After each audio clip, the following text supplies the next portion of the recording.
नमस्कार, आप देख रहे हैं सकून टाइम। मैं हूं आपके साथ राजकुमार यादव। सकून टाइम के खास शो भ्रष्टाचार पर प्रहार में आपका हार्दिक स्वागत है। भ्रष्टाचार के प्रहार में इस वक्त हम लेके चल रहे हैं पूरे प्रदेश में ऑपरेशन अवैध अस्पताल। ऑपरेशन अवैध अस्पताल एक ऐसा हमारा प्रोग्राम है जिसके अंतर्गत प्रदेश के हर जिले में अवैध रूप से, मानक विहीन रूप से संचालित हो रहे जो अस्पताल हैं उनकी पर्दाफाश हम करते हैं और जनता के सामने लाते हैं। ये जो डॉक्टर होते हैं अवैध अस्पताल के झोला छाप डॉक्टर, ये चलते फिरते अमराज का काम करते हैं, मौत के सौदागर का काम करते हैं, जिनकी लापरवाही की वजह से न जाने प्रदेश में कितनी जाने प्रतिदिन जाती हैं। इसी कड़ी में ताज़ा एक मामला आया है उत्तर प्रदेश के सोनभद्र जिले के मधुपुर का। इस मधुपुर में स्थित मनसा बाल क्लिनिक में एक दंपति अपने 3 माह के नवजात शिशु को विगत एक सप्ताह पूर्व भर्ती कराता है और डॉक्टर की लापरवाही से उस शिशु की जान चली जाती है। जैसा कि परिजनों का कहना है, मेरा बच्चा वो छोटा था, थोड़ा सा बीमार बुखार था ना जी जी। इन्होंने बुला के सुबह से ना उन्होंने बोल रहा था कि अभी रुक जाओ बोलते बोलते। कौन बोल रहे थे भैया? डॉक्टर साहब बोल रहे। कौन डॉक्टर साहब हैं? मेन डॉक्टर साहब थे वो। कौन डॉक्टर साहब? मेन डॉक्टर साहब। मेन डॉक्टर कौन? गोविंद सिंह। हाँ, अच्छा, गोविंद सिंह। उन्होंने बोला कि रुको मैं बनारस से आ रहा हूँ, मेरा बाबू थोड़ा तबीयत खराब था, यहाँ पे कंप्यूटर से बोल के इलाज करा रहे थे। हाँ, और उनको पता ही नहीं कि लल्ला कैसा है कैसा नहीं हो। परिजनों ने कहा कि मैं जब अपने बच्चे को भर्ती कराया तो मेरे बच्चे को मामूली बुखार था, डॉक्टर साहब ने लापरवाही से उसका इलाज किया और इनके यहाँ जो स्टाफ हैं वो टोटल अप्रशिक्षित हैं। जो नर्सिंग स्टाफ हैं, डॉक्टर साहब जिनका नाम डॉक्टर गोविंद है, ये खुद एक आयुर्वेदिक के डॉक्टर हैं और ये अपना एक अस्पताल चलाते हैं। इस बात की पुष्टि मैंने जब डॉक्टर को कॉल किया, उनसे जानना चाहा तो उन्होंने स्वीकार किया कि हाँ, मैं आयुर्वेदिक की डिग्री मेरे पास है और मैं अस्पताल चलाता हूँ। हम गोविंद बोल रहे हैं मनसा बाल क्लिनिक से सर। जी डॉक्टर साहब बोल रहे हैं गोविंद जी? जी सर। बताएं, मरीज भर्ती करके आप लोग शादी पार्टी में चले जा रहे हैं और आपके स्टाफ की क्या डिग्री है भाई?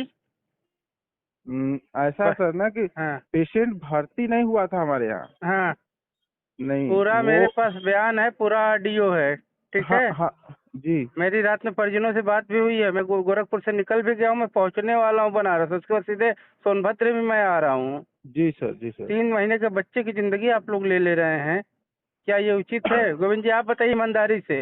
आपके पास डिग्री है आयुर्वेद की, है ना? मैंने पूरी, और आप हॉस्पिटल चला रहे हैं किसके आदेश पे? सीएमओ को पैसा देके आप लोग किसी जिंदगी से खेल लेंगे? नहीं सर। सकून टाइम के बारे में तो आपको पता ही होगा, बताने की जरूरत है नहीं? जी एकदम। और जब इस संबंध में सोनभद्र जिले के नोडल गुरु प्रसाद मौर्य से मैंने बात किया तो गुरु प्रसाद मौर्य ने कहा कि नहीं, इनके पास कोई डिग्री नहीं है, ये अस्पताल का संचालन, इनको मैंने 2 दिन का समय दिया है और रिपोर्ट मांगा है। राजकुमार यादव बोल रहा हूँ, प्रधान संपादक सकून टाइम से गोरखपुर से। सर जी बताएं भैया। सर एक खबर हम लोग प्रकाशित कर रहे हैं रात से ही मनसा बाल क्लिनिक का, ठीक है? जी। तो इस पे क्या कार्रवाई की गई है अभी सर? मुझे सूचना मिली ही थी जी रात में ही, तो मैं मॉर्निंग में पहुंचा हूँ। जी। मौके पे कोई डॉक्टर नहीं मिला, ना ही कोई रजिस्ट्रेशन दिखाया गया। जी। मैंने अस्पताल को अभी फिलहाल के लिए बंद कर दिया है। उनको 2 दिन का मौका दिया कि अपने डॉक्टर और रजिस्ट्रेशन की टीम के साथ उपस्थित हो जी। अन्यथा कर उस स्थिति में उनके ऊपर कार्रवाई कर दी है। चलिए, मैं अभी, आपका व्हाट्सएप नंबर है? जी हाँ। मैं आपको एक ऑडियो भेज रहा हूँ, खबर है मेरी, ठीक है, जिसमें उन्होंने, वहाँ डॉक्टर कोई गोविंद जी हैं, ठीक, जो खुद अपने डॉक्टर नहीं है, वो ऐसे ही बिना कोई डिग्री। भाई संचालक वही है ना, जो उन्होंने ऐसे तो पूरे सोनभद्र में लोग घूम रहे हैं खोल के। तो सर इस पे कार्रवाई हम ही आप करेंगे ना, कोई तीसरा तो करेगा नहीं। और सकून टाइम पूरे प्रदेश में खबरें, सुनिए, डॉक्टर बोल रहे हैं तो मुझे अच्छा नहीं भाई, जो वो लिखते हैं डॉक्टर गोविंद, जो सूचना मेरे पास परिजनों के द्वारा आई है, वो डॉक्टर नहीं है। क्योंकि आप देखिए, हम लोग पढ़े लिखे, अगर हम लोग इस तरह गलतियां करेंगे तो उन लोगों का मन। सर अगर वो डॉक्टर नहीं है तो अस्पताल का संचालन करे तो उसके खिलाफ तो तुरंत मुकदमा पंजीकृत होना चाहिए विभाग की तरफ से। किसी को अपना पक्ष रखने के लिए टाइम नहीं, हम क्या करें भाई, पक्ष अपना रखें। अब एक बड़ा बात आता है कि जब डॉक्टर को ये पता चल गया कि इनके पास कोई डिग्री नहीं है, वो मुझसे भी बता रहे हैं, मीडिया से बता रहे हैं कोई डिग्री नहीं है, तो ऐसे डॉक्टरों के खिलाफ 302 की धारा में मुकदमा क्यों नहीं पंजीकृत होता है? जो एक नवजात शिशु, 3 माह के नवजात शिशु, जिसने दुनिया में अभी कदम ही रखा था, उसको इन्होंने, इनकी लापरवाही ने उसकी जान ले ली। वो बच्चा हमारे आपके किसी के भी घर का हो सकता है। अब एक बड़ा सवाल आता है कि आखिर स्वास्थ्य विभाग के जिम्मेदार अधिकारी करते क्या हैं? नोडल हैं, सीएमओ हैं, डिप्टी सीएमओ हैं, ये लोग करते क्या हैं? आखिर इनकी नज़र ऐसे अस्पतालों पे क्यों नहीं पड़ती है जब तक कोई बड़ी घटना ना घटित हो जाए? बड़ी घटना घटित होने के बाद भी ये सिर्फ और सिर्फ फॉर्मेलिटी के लिए अस्पताल को सील करते हैं और पुनः 10 दिन 15 दिन के बाद वो अस्पताल संचालित होने लगता है। और जैसा कि सूत्रों के द्वारा पता चलता है कि इन अवैध अस्पतालों से सीएमओ ऑफिस को, स्वास्थ्य विभाग के उच्च अधिकारियों को एक मोटी रकम जाती है और इनका आशीर्वाद प्राप्त होने से अस्पताल धड़ल्ले से संचालित होता है। ये विगत दिनों पूर्व ही हमने सोनभद्र में एक ऑपरेशन चलाया था। उस ऑपरेशन में एक हॉस्पिटल था, केजीएन हॉस्पिटल, जिसमें इन्होंने सील भी किया। वो क्लिनिक के नाम पर लोगों को जैसे बाबा दवाएं और जड़ी बूटियां देता है उस प्रकार वो दवाएं देता है और सीलिंग की कार्रवाई होती है, सब कुछ होता है और आज वो अस्पताल पुनः धड़ल्ले से संचालित हो रहा है। और क्या सीएमओ या उनके नोडल या डिप्टी सीएमओ ये सारी चीजें नहीं पता है?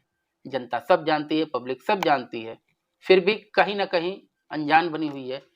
सूबे के मुखिया जो जीरो टॉलरेंस की नीति पे काम करते हैं, सूबे के उप मुख्यमंत्री स्वास्थ्य मंत्री ब्रजेश पाठक, जिनका अपना मंत्रालय स्वास्थ्य मंत्रालय, इस विभाग में वो लगातार छापे मारते हैं, परंतु सरकारी अस्पताल हो या प्राइवेट अस्पताल कमोबेश स्थिति एक ही है। अभी विगत दिनों पूर्व मैंने ग्राउंड रिपोर्टिंग किया था, वहां पे मिर्जापुर जिले का हरौरा प्राथमिक स्वास्थ्य केंद्र था। जब रात्रि 9 बजे हमारी टीम वहां पहुंची तो रात्रि ड्यूटी में तैनात डॉक्टर आशीष कुमार, वो अपने ड्यूटी से गायब थे। 2 से ढाई घंटे तक हमारी टीम वहां मौजूद रही। डॉक्टर ने कहा अब आता हूं और कहीं कोई पता नहीं चला। जो कि मेन हाईवे से वाराणसी शक्तिनगर हाईवे से 500 मीटर की दूरी पर प्राथमिक स्वास्थ्य केंद्र स्थित है। अगर रात्रि में कोई दुर्घटना होती है, जिस दुर्घटना में किसी भी घायल व्यक्ति के लिए 1-1 मिनट कीमती होता है, तो क्या उसका इलाज हो पाएगा? नहीं। सूबे के मुखिया योगी आदित्यनाथ जी, कृपया आप स्वास्थ्य विभाग महकमे पे ध्यान दें और जो आपकी योजनाएं हैं धरातल पे पूर्ण रूप से उसको संचालित करें, क्योंकि आपके कार्यों में, आपकी योजनाओं में कहीं कोई कमी नहीं है, परंतु आपके मातहत ही आपकी योजनाओं को, आपके सोच को कहीं ना कहीं ठेंगा दिखा रहे हैं। अब ऑपरेशन अवैध अस्पताल की अगली कड़ी में हम लेके आएंगे किसी अन्य अस्पताल का खुलासा। लगातार आप बने रहें सकून टाइम के साथ। धन्यवाद।